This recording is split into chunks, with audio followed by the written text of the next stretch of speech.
ካሌብ ኤደንን ይዞ ወደ ቤት ሲመጣ ዳኒና ቲና በጣም ተበሳጩ ማለት ነው። ምክንያቱም ዳኒ ሚስቱን ይዞ ስለመጣ ወይንም ፍቅረኛውን ኤደንን ይዞ ስለመጣ በጣም ብስጭት ውስጥ ገብቶ ነበረ። ቲና ደግሞ ያው ካሌብ ላይ ስላልተፋታች እሷም በጣም ተበሳጭታ ነበረ። ጭንቅላቴን እያመመኝ ነው፣ ወደ ውጭ መውጣት አለብኝ ብሎ ተነስቶ ወጣ። ቲናም ደግሞ እሱ እንዲያው ብላ እሷም ወደ ውጭ ወጣች ማለት ነው። ብድር በምድር ይላል ማለት ነው። እና ድራማው እንግዲህ በጣም የሚያስተምር እና እጅጉኑ ደስ የሚሰኝ ነገር ነው። ሁላችሁም ገብታችሁ እንድትመለከቱት በአክብሮት እጠይቃችኋለሁኝ። ብዙ ትምህርት እንወስድበታለን ማለት ነው። በጣም ተወዳጅ እና ልብ አንጠልጣይ ድራማ እንደሆነ ሁላችንም እናውቃለን። ያላያችሁት እንግዲህ ገብታችሁ እዩት ማለት ነው። ትሁት ብላችሁ ሰርች ስታደርጉ ይወጣላችኋል። አሰላሙ አሌይኩም ወራህመቱላሂ ወበረካቱ።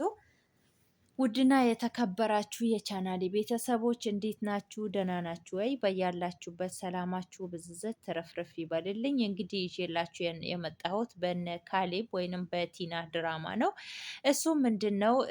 ባለፈው ዕለት እንግዲህ የካሌብ አባት ኤደንን ፍቅረኛሞች ሆነህ እንድትሰራ ወይም ደግሞ ፍቅረኛሞች ሆናችሁ ስሩ አሳዩቸው ብሎ ነበረ። በዚህ ነገር ካሌብ አልተስማማም ነበረ። ነገር ግን በሚያደርጉት ነገር እጅጉኑ በጣም ስለተናደደ ካሌብም ዳኒም ደግሞ በቤቱ አልወጣም ብሎት በጣም መጥፎ ቃላት ስለሚያወራው ስሜት ውስጥ ገብቶ ያው ኤደንን ሄደና ጠየቃት ማለት ነው። የውሸት ፍቅረኛሞች ሆነን እነሱን እንድናናድድ ብሎ ቢጠይቃትም እሷ በሰዓቱ ይሄ ነገር መልስ ይሆናል ብለህ ታስባለህ ብሎ ብላ ብትነግረውም እሱ ደግሞ መልሱማ ትክክለኛ መልሱ ፍቺ ነው። እሱን ደግሞ ከቤት መውጣት እምቢ ብለውኛል ብሎ ነበር የመለሰላት። አስቤ እነግርሃለሁ ብላ ነበረ። በኋላ ላይ ጠርታው እንግዲህ በባለፈው ነገር ተስማምቻለሁ፣ ነገር ግን የከፋ ነገር ከሆነ ለማቆም ነው፣ እንደዚሁም ደግሞ መጥፎ ነገር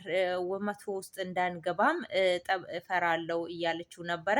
ለሱ ምንም ስጋት አይግባሽ፣ ማቆም በምትፈልጊው ሰዓት ታቆም ያለሽ ብሎ ነበረ የነገራት ማለት ነው። እጅግ በጣም ደስ የሚል እና ብዙ ትምህርት ያዘለ ድራማ ነው ማለት ነው። እንግዲህ እንዳያችሁት ከቤት ወደ ቤት ይዞ መጣ። ከዛ በኋላ እንግዲህ ዋሽተሽኛል፣ ውሸትሽን ነው ብሎ ሄዶና ኩሽና ፈርዶባታል። እንግዲህ ትሁትን ቢነግራትም ምንድን ነው የዋሸው ብትለውም ኤደንን አትርፋሃል ብለሽኝ ነበረ አላት። አላልኩም፣ አስተካክል፣ ኤደንን አትርፍ ነው ያልኩት እንጂ አትርፋሃል አላልኩም፣ የቃላት ስህተት ሆኖብህ ከሆነ አለችው ማለት ነው። አሁን ምን ማድረግ እችላለሁ ቢላትም አሁን ጊዜው ረፍዷል እንዴ ከኤደንን እኮ ነው ይዞ የመጣው ቢላትም አንተም እኮ አልጋው ላይ እየማገጥክበት ነበር ረሳኸው እንዴ ብላ ነበረ ያወራችው ማለት ነው። አባባም እንግዲህ ከቤቱ ውጡልኝ፣ ቤቱን መውጣት እናንተ ውጡልኝ፣ በቤቴ ማረፍ እፈልጋለሁ፣ ሁላችሁም ውጭ ሆናችሁ የራሳችሁን ነገር አድርጉ ነበር ያለው። ያው ዳኒ ጠይቆታል ማለት ነው። የቤት ኪራይ እስከምፈልግ ድረስ ታገሰኝ ብሎ ነው የጠየቀው። ከዛ በኋላ እንግዲህ ሁላቸውንም እንዲወጡ አስገድዷቸዋል ማለት ነው። የዛኔ ግን ካሌብ ውጣ ቢለውም አልወጣም አባትህ እስካላለኝ ድረስ ብሎ ነበረ የመለሰለት መልስ ማለት ነው። አሁን ደግሞ አባትየውም ውጣ ብለውታል። ምን እንደሚፈጠር ባናውቅም ነገር ግን ዳኒ የከፋ ነገር አድርጎ በእነሱ ላይ በካሌብ ላይ ችግር እንዳይፈጥር ነው የምፈራው። ቲና እንግዲህ ባለፈው ዕለት እራት ግብዣ እናድርግ ባለችው መሰረት እንግዲህ ተሳክቶላት መድኃኒት ጠጥታ አስክራው ነው ወይስ ራሱን አስታው አልጋ ላይ አብረው እንዳደሩ ነበረ ማለት ነው። ከዛ በኋላ እንግዲህ አብረው ካደሩ በኋላ ልጅ እርግዝና ይመጣል፣ እንዴት ማድረግ እንዳለብኝ አላውቅም፣ የፈራነው ነገር ደረሰ ብሎ ነበረ ለትሁት የነገራት። ትሁትም ደግሞ አንዴ ተሳስተሃል፣ ምንም ማድረግ አይቻልም ነበር ያለችው። የዛኔ ራሱ በእራት ግብዣው ተስማምተህበታል፣ አስበህበታል ሲሉት ራሱ አዎ ነበር ያለው። በዚህ ነገር ሁላቸውም ልባቸው ተሰብሯል።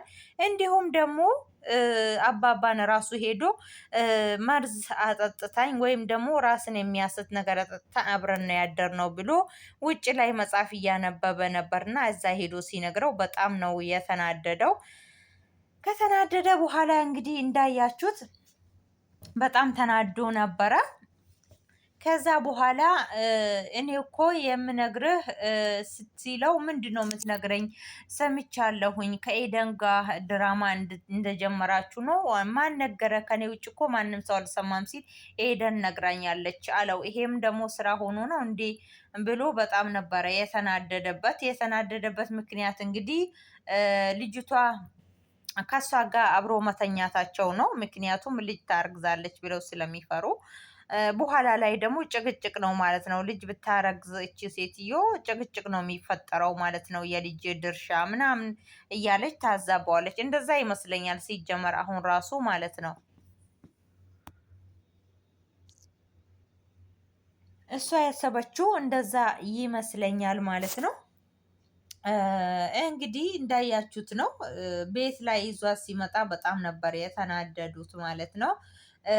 ግን ደግሞ ትሁቴንም መንገድ ላይ አግኝታት ኤደን በጣም ነበረ ይሄ ነገር እንዴት ነው ወዴት ነው እንዴት ነው የምናደርግ የሚሻለው እያለቻት ራሱ እንደዚህ የሆነች እኮ ነገር ልታደርገኝ ትችላለች ቲና ብትላትም እሱን ልታደርግ ካሌብ ዳኒ ራሱ አይፈቅድላትም እያላት ነበረ ማለት ነው። በእርግጥ ዳኒ በጣም ነው የሚወዳት ገንዘብ እንጂ የቲና ፍቅር ኖሮበት አይደለም። ቲናን የሚቀርባት ለገንዘብ ነው ብሎ የሚቀርባት ማለት ነው። እሱ ራሱ በጣም ነው እየተሳሳተ ያለው። የማያፈቅራትን ሴት ገንዘቧን ፈልጎ ገንዘብ ትሰጠኛለች፣ ገንዘብ ታመጣልኛለች፣ ገንዘብ ታካፍለኛለች ብሎ የሴትን ልጅ ህይወት ማበላሸት ከባድ ነው። እሷም ደግሞ ያው በስተጀርባዋ ሌላ ነገር ብትይዝ ነው። ምክንያቱም የዛኔ ቤቱን ራሱ በስሟ የተዘዋወረላት መስሏት ዳኒን ጥላ ነበረ ሌላ ቦታ ሄዳ እስከ ሳምንት ድረስ ቆይታ የመጣችው እና ከዛ በኋላ ነው እንደው በቃ ስሙ በሷ አለመሆኗን ስታቅ ነው ጸባዩዋን ያስተካከለችው እንጂ መጀመሪያ ሰሞን በጣም ነበረ እያመነጫጨቀችው የነበረው። እሷም በስተጀርባዋ ሌላ ነገር እንዳለ ነው የሚያሳየው ማለት ነው። እሱ ግልጽ ነው እንደማይወዳት ገንዘብ እንደሚፈልግ ግልጽ ነው ማለት ነው። ከዛ በኋላ እንግዲህ ካሌብ የካሌብ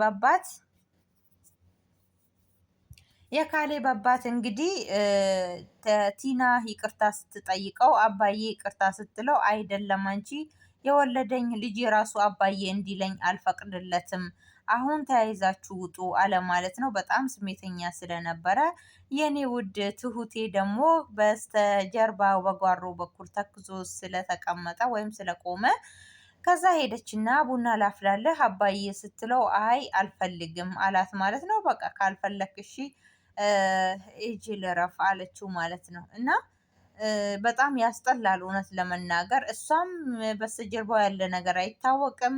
እሱም ደግሞ የኤደን ታውቃላችሁ፣ ብዙ ወንዶች እንደዚህ ናቸው ማለት ነው። ያፈቅሯችሁና ይወዷችሁና ከዛ በኋላ ገንዘብ ገንዘብ እያሉ እድሜያቸውን ይበላሉ ማለት ነው። ብዙ ሴቶች እኛ ያው የምንፈልገው ነገር ምንድን ነው?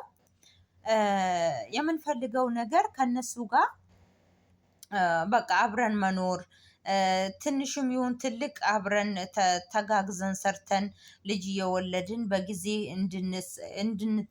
ትዳር እንድንይዝ ነው የምንፈልገው።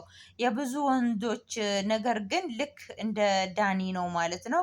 ገንዘብ ካልያዝኩኝ ቀጣይ ወር፣ ቀጣይ አመት እያለ አመታትን ያስቆጥራል። ከዛ የሆነ ክፍተት ቢፈጠር እሷ በዛው ቆማ ቀረች ማለት ነው። ወይም ደግሞ ያሳለፈችው በልጅነት ያሳለፈችው የፍቅረኛ ወይም የደስ የሚልን ህይወት እሱን እየጠበቀች እድሜዋ ይሄዳል ማለት ነው። ወንድ ልጅ ምንም አይነት ጣጣ የለበትም። በፈለገው ነገር ጊዜ ማገባት ይችላል። በፈለገው ጊዜ የፈለገ ሴት እንግዲህ ስንሆን ሁሉ ነገራችን ቀሽም ነው። በቃ አግብተንም እንደዛው ካልተመቻቸልን ከፈታንም በኋላ እንደዛው ቶሎም ካላገባን እንደዛው እና የኤደን ታሪክ እንደዛ ነው። በቃ እሱን እየጠበቀች ብዙ እድሜዋ ሄደ። እንዲሁም ደግሞ ለብዙ አመት ስትጠብቀው ዝም ብሎ ለትንሽ ጊዜ እያላት ማለት ነው።